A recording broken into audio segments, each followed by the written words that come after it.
mes amours, j'espère que vous allez bien. En tout cas moi ça va comme toujours. Aujourd'hui on se retrouve comme vous l'avez vu dans le titre pour un girl talk. On va parler du sujet brûlant du moment, c'est Sauti et Quavo, leur rupture, les histoires de tu m'as trompé, les histoires de je récupère ma voiture. Bref, on va parler de tout ça et on va essayer d'en tirer un message positif et important pour mes go, pour mes gars, parce que on veut plus souffrir en 2021 pour des relations amoureuses, c'est plus possible. Viens me suivre sur Instagram, c'est mieux. Je vous l'affiche quelque part ici et il est toujours en barre d'infos. Donc voilà, je peux enfin vous laisser avec la suite de la vidéo. Je sais pas si vous êtes sur Instagram, sur Twitter, etc. Ou si vous connaissez le couple Sauti, je sais pas comment on dit, Sauti. Et c'est Quavo il me semble. Je vérifie parce que ça se trouve que je dis que de la merde. On va venir m'attaquer dans les commentaires là. Et donc moi en fait ça faisait un moment que je les voyais sur les réseaux, j'ai trouvé mignon, je regardais les vidéos et tout ça. Et je la trouve trop marrante Sauti. Et donc moi je suivais de loin un peu leur couple et j'ai trouvé plutôt cute. Et là en fait ce qui s'est passé, ils ont rompu et enfin personne t'attendait à ça, tu vois. Souvent les couples post-bad là, on s'imagine pas qu'ils peuvent avoir des problèmes, mais étaient là avec tous les Birkin, la voiture, c'était là en mode love to love. Du coup bah nous on pensait que c'était vraiment goal et qu'il y avait pas de problème. Du coup souvent les couples quand ils s'exposent comme ça et quand ils rompent, et ben les gens ils sont un peu choqués. La fille, elle avait mis un tweet. En fait, on va y venir parce que le girl talk ça va être vraiment sur ça. Enfin, il y a deux sujets qui vont mener du girl talk, mais je vous explique un peu le contexte pour ceux qui savent pas. Donc, elle avait mis un tweet expliquant que elle est célibataire et qu'elle peut plus endurer ce genre de comportement en fait. Genre, attendez, vous savez quoi? Je vais trouver le tweet. En gros, elle dit qu'elle a trop enduré et que elle a été trahie, blessée. En dehors des caméras, tu vois, en dehors de tout ce que nous on voit, enfin nous on voyait le beurre et tout, mais elle souffrait de ouf. Ça a impacté sur elle-même qui elle est, en fait, la personnalité qu'elle a. Elle dit que les cadeaux ne réparent pas les blessures, en gros, et l'amour n'est pas réel quand l'intimité est donnée à une autre femme. En gros, bah, quand tu la trompes en fait et que tu fais du sale à d'autres meufs. En gros c'est ça. Donc en gros là après elle dit qu'elle est en mode elle veut s'élever, être happy, être bien dans sa vie et qu'elle peut pas rester dans une relation où elle est malheureuse en fait, malgré les cadeaux, malgré tout ce que tu veux. Pour elle c'est pas du vrai amour. Donc on a vu ça, après tout le monde qui a commencé à dire mais en fait c'est vrai tu vois, comme ce que je vous disais au début. On peut voir des trucs de ouf, avoir des cadeaux, faire genre le mec romantique, la Saint-Valentin, et t'offre des roses partout. Enfin tu vois tout ce qu'on voit là, ça nous fait rêver. Et ben au final si t'es pas heureuse, t'es pas respectée, tu veux pas être dans une relation, même si tu aimes la personne, il faut faire la distinction entre l'amour, les sentiments et ce que tu vis. Je sais pas comment vous expliquer, mais moi je trouve qu'il y a deux choses différentes. L'amour ça suffit pas en fait. Dans un couple, tu peux dire je t'aime de tout mon cœur et que tu me fais du sale. Au bout d'un moment, il faut choisir le bonheur et il faut partir. C'est ce que j'ai lu et que moi j'étais plutôt d'accord avec ça. Et bref, nous on était tous choqués. Enfin, sur internet, franchement, c'était trop marrant. Tout le monde était choqué. Bon, pas marrant pour la situation parce que c'est triste, mais tout le monde était étonné, tu vois. Et surtout que, apparemment, elle passait un peu pour une gold digger. En gros, enfin, tu vois, vu que les gens ils voyaient qu'il lui offrait pas mal de cadeaux, alors qu'elle-même elle a sa carrière, tu vois, c'est pas comme si c'était une fille qui l'avait ramassée je sais pas où. Mais souvent, quand t'es une femme et que t'es avec un homme qui te gâte, entre guillemets, bah directement ça veut dire que t'es une croqueuse de diamants, tu restes avec lui pour l'argent, ça veut dire que même s'il te fait du sale, tu restes avec lui, machin. Je trouve qu'elle a bouché le clapet à pas mal de mauvaises langues en prenant cette décision là. Et je voulais aussi ajouter que c'est pas parce que t'es avec un homme qui s'occupe de toi que t'es forcément une croqueuse de diamants et que toi-même t'as pas ta propre carrière et que toi-même tu payes pas tes own bills en fait. Enfin, je trouve ça tellement bête et c'est récurrent dans leur milieu là, des stars et même dans la vie de tous les jours en vrai. Que souvent on croit que c'est l'homme qui fait tout et que toi t'es avec lui pour ça. Et donc de base il avait pas réagi et je voyais qu'après il avait mis un tweet qui dit comme quoi lui il est déçu d'elle, je sais pas quoi. Il pensait pas que ça allait se dérouler comme ça, c'était pas la femme qui pensait que c'était Ben j'ai remarqué et c'est ce que tout le monde a dit, que c'est toi la victime. Enfin, c'est vrai que les femmes on passe tout le temps pour les... Enfin, je sais pas comment t'expliquer, mais genre je trouve que les hommes ils prennent pas leur coronesse, genre c'est toi qui fais du mal à la fille, tu lui manques de respect et quand elle ose dire que c'est bon, ça lui va plus et qu'elle veut partir, que ça suffit pas ce genre de relation pour elle, qu'elle préfère être heureuse, il veut comme si limite mettre la faute sur elle. Bref, ça c'est l'ego des hommes, hein, dès qu'il est touché. Peut-être qu'il pensait que comme lui il était tellement Quavo, tellement le mec qui faisait tout pour elle, que elle est qui pour le quitter en fait. Tu vois ce que je veux dire? Bref, et donc elle lui a répondu take care. Et là franchement sur The Shed Room, et j'ai tellement rigolé quand j'ai regardé les commentaires. Oh, c'était trop drôle. Il y avait une histoire comme quoi il y avait un bise. Alors franchement je suis pas allée trop dans les recherches parce que moi je suis pas une youtubeuse potin. Vraiment je vous raconte ça parce que c'est un contexte et moi je parlais vraiment du girl talk, des relations amoureuses, etc. Et du coup bah Take Care c'est un titre de Drake en fait qu'il a chanté avec Rihanna, d'ailleurs j'aime trop cette musique. Et donc du coup bref c'était trop bien joué de sa part d'avoir répondu ça. Et même au-delà de l'histoire avec Drake ou pas l'histoire avec Drake, parce qu'on n'en sait rien, tu vois. Et ben, c'est intelligent de sa part de pas rentrer dans le mode je suis fâchée, vas-y, mais tout tu me dis ça, et commencer à déblatérer tout plein de choses. Moi, je trouve qu'il y a tellement de couples qui sont médiatiques, qui se déchirent, mais genre de manière sale, qui vont s'insulter, ça se trouve qu'elle a vécu des trucs de ouf.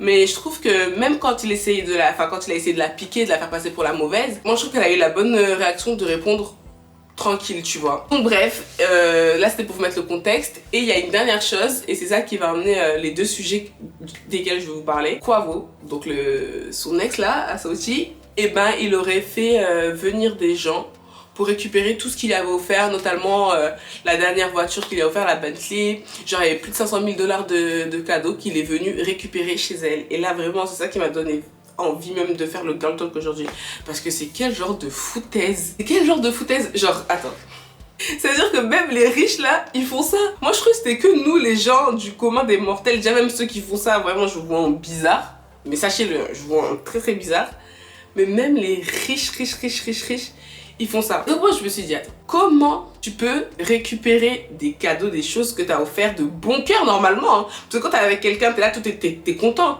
Au moins tu lui offrais les voitures et puis les sacs là. C'était ta femme, tu l'aimais. Donc à partir du moment où tu ne veux plus d'elle, tu récupères ça. Mais t'as fait les cadeaux là pourquoi alors? Je sais même pas à quoi comparer ça en fait, c'est trop bizarre. Et donc j'ai demandé sur Instagram, d'ailleurs venez me suivre sur Instagram parce que comme je vous dis à chaque fois on discute beaucoup. J'ai un peu commenté cette histoire là et j'ai demandé mais attendez les filles, ça vous est déjà arrivé ce genre de conneries là? Parce que franchement pour moi c'est des trucs qui n'existent pas, c'est de l'ordre de l'imagination. Genre je peux pas imaginer un seul jour.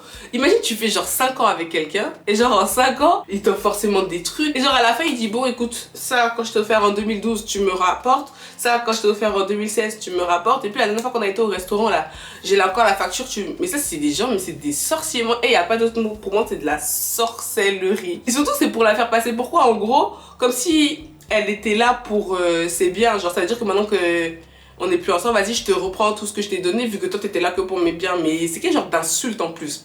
Donc bref j'ai demandé sur Instagram et genre mais je suis choquée, j'ai eu tellement de réponses me disant ouais moi il m'a fait ça, moi il m'a fait ça. Il y a même un gars qui a demandé de rembourser tous les McDo qu'il a payés. Juste une question, et le temps qu'on a passé avec vous là, il se rembourse ou ça se rembourse pas? Enfin ça que je comprends pas, parce que là tu veux reprendre les biens mais le temps c'est précieux, le temps c'est de l'argent. Donc est-ce qu'elle pourrait dire voilà je sais pas moi je suis payée à 50 $ de l'heure, j'ai passé tant d'heures avec toi, rembourse-moi cet argent, voilà la facture. Parce que si on veut continuer comme ça peut aller jusque là en fait. Donc j'ai trouvé ça tellement sale et je trouve que tu peux rompre avec quelqu'un mais proprement, et quelqu'un qui récupère les présents qu'il t'a fait, je trouve que c'est mais c'est ras des pâquerettes, genre ça c'est vraiment mais... D'ailleurs n'hésitez pas à me dire en commentaire les filles et les garçons, si d'ailleurs même les garçons, si ça vous est déjà arrivé qu'une fille récupère tout ce qu'elle vous a offert. Franchement ça m'étonnerait fort, mais les filles s'il vous plaît venez déverser votre haine dans les commentaires pour tous les clochards qui vous ont fait ça. Dites-nous en commentaire qu'est-ce qu'ils ont récupéré. C'est juste pour faire du mal. Parce que là, le mec, on va pas se mentir, il a pas besoin de récupérer tout ça. Déjà, ça c'est un truc de rageux. C'est juste pour attirer l'attention. Pour moi, c'est ça parce qu'il n'y a pas d'autre explication. Genre, tu veux pas vraiment récupérer ces trucs-là. C'est pour la piquer. En tout cas, si c'est ce que tu cherches, la récupérer, attirer son attention, c'est pas comme ça que ça va marcher. Mais je trouve ça tellement... Mais burk. Donc bref, ça c'est cette histoire, franchement c'était la cerise sur le gâteau. Donc non seulement pendant toute la relation tu me trompes, tu me manques de respect, je suis malheureuse avec toi, mais en plus de ça à la fin tu récupères les présents. En fait là c'est pour signer que vraiment j'ai perdu mon temps avec ce mec, point à la ligne. Donc bref, ça c'était vraiment le truc que je me suis dit mais ouais, mais genre il y a vraiment des hommes qui font ça. On est en 2021 et il y a encore des hommes qui agissent comme ça, vraiment les gars. Arrêtez. Quand je vous ai demandé sur Instagram, il y a des filles qui m'ont dit mais moi il a voulu récupérer, j'ai rien rendu en fait. Quel genre de truc? Mais après je peux comprendre que tu rends parce que tu te dis mais en fait il est malade lui, mais je m'en fous de ces trucs. Tiens mon frère, si tu crèves tellement tes cadeaux, tes vieux trucs là, mais tiens récupère. Moi je pense que je donnerais même pas, en fait c'est blague. En plus elle une Bentley, même si elle peut se l'acheter, moi je garde parce que je vais pas me rembourser mon temps comme j'ai dit. Donc je garde les cadeaux. Quand tu m'as offert ça t'étais bien content avec moi. donc commence pas à venir parler dans mes oreilles. Donc bref, moi ce que je voulais plus approfondir dans ce girl talk, c'est l'aspect de la santé mentale en fait. Quand t'es plus heureuse avec quelqu'un, tu te barres. C'est pas juste dès qu'il se passe quelque chose faut partir, non, une relation de couple c'est pas ça. Mais genre tu fais des efforts. Le mec il te manque de respect une fois, deux fois, trois fois. Et après il t'achète des cadeaux pour essayer de compenser ça. Tu peux pas être heureuse, tu peux pas vivre en confiance sereinement sous prétexte que voilà, il t'offre des cadeaux, il dit qu'il t'aime, alors qu'à côté il te manque de respect à longueur de journée. Et c'est vraiment le message que je voulais vous passer ici, parce que même au-delà même des stars de je sais pas quoi, dans la vie de tous les jours, il y a des filles qui vivent ça, qui se disent bon bah il m'aime, et puis il s'est fait pardonner. Sauf que le truc c'est que c'est récurrent. Le gars il recommence, il recommence, il recommence. Et ça c'est pas forcément que dans la tromperie, il y a même dans la violence verbale, dans la violence physique. Il y a des gens qui peuvent te cogner avec les mots, mais après te dire non mais je t'aime, allez tiens on va au restaurant, ma chérie et tout ça, et tu restes dans ça. Mais ça en fait au fur et à mesure du temps, ta paix elle n'existe plus, t'es angoissée, tu peux même perdre confiance en toi, et les cadeaux etc ça n'achètera pas tout ça en fait. Tous les trucs non matériels que tu ressens au fond de toi et l'estime que tu as pour toi, ça se rachète pas avec des cadeaux, avec des paroles. Donc moi je vous conseille de vraiment penser à votre santé mentale. Et si vous êtes avec quelqu'un, par du temps vous êtes malheureuse, posez-vous des bonnes questions. Faut se choisir, même si ça fait mal, hein. Franchement j'ose pas imaginer quitter quelqu'un que tu aimes malgré tout, tu vois. Ça doit faire super mal, mais il faut se choisir, il faut choisir sa paix, il faut choisir son bonheur, et il faut se montrer égoïste parce qu'on a que nous pour toute notre vie. Donc je vous ai déjà dit ça dans ma vidéo confiance en soi, n'hésitez pas à aller la regarder. En fait c'est ce genre d'histoire qui te fait souvenir qu'on est tous pareils en fait, que la personne gagne des mille et des cents ou que la personne soit au SMIC ou au chômage ou peu importe, on vit tous à peu près les mêmes histoires et ça reste une femme. Et moi je trouve qu'elle a bien fait de s'en aller en fait. Si t'es pas... Après on connaît pas les tenants les aboutissants. Moi je parle de ce que je vois et d'une situation en général. Je parle pas forcément des gens eux-mêmes. Et d'ailleurs je tiens à préciser quelque chose aussi parce que il y a quelques semaines je vous avais fait une vidéo sur la rupture entre Jenny et son mari. Au final ils se sont réconciliés etc. Je sais pas si vous vous souvenez. Et j'avais parlé justement du fait de s'exposer sur les réseaux sociaux etc. Et donc certaines personnes ont voulu prendre ça pour me traiter de youtubeuse en carton etc. Que je ne faisais que parler des gens. Non, c'est pas parler des gens que je fais. Je sais pas pourquoi je suis en train de me justifier, mais je vais me justifier quand même. Je fais des sujets, je parle de sujets généraux qui touchent tout le monde. Et c'est des exemples de personnes exposés que je prends pour parler de ça. Je suis pas tous les jours en train de regarder la vie des gens pour savoir ce qu'il y a à dire dessus et critiquer les gens. Period. Je voulais juste dire ça comme parenthèse. En tout cas, j'avais vraiment envie de parler de ce sujet avec vous parce que c'est grave courant en fait. N'hésitez pas à me dire vous vos avis en commentaire et me dire si effectivement vous avez déjà vécu ce genre de situation et que c'était difficile pour vous de vous en aller parce qu'il y avait les sentiments. Mais juste le message que je veux mettre en message de fin, genre en morale, c'est vraiment se choisir soi et se dire que personne ne mérite que vous soyez malheureux ou malheureux pour cette personne. Je sais pas si vous voyez ce que je veux dire, mais je pense que vous avez compris le fond. Et qu'une relation amoureuse ou amicale, c'est fait pour être content, pour être heureux, pour vous apporter une plus-value dans votre vie, pas pour vous tirer vers le bas, vous faire perdre confiance en vous. C'est pas fait pour ça en fait. Et si vous ressentez un mal-être avec quelqu'un et que c'est des choses récurrentes, faut se retirer de cette situation là. Donc voilà les gars, j'espère que la vidéo vous aura plu. Encore une fois n'hésitez pas à me dire vos avis en commentaire. Moi je vous fais d'énormes bisous et je vous dis à très vite sur ma chaîne. Ciao.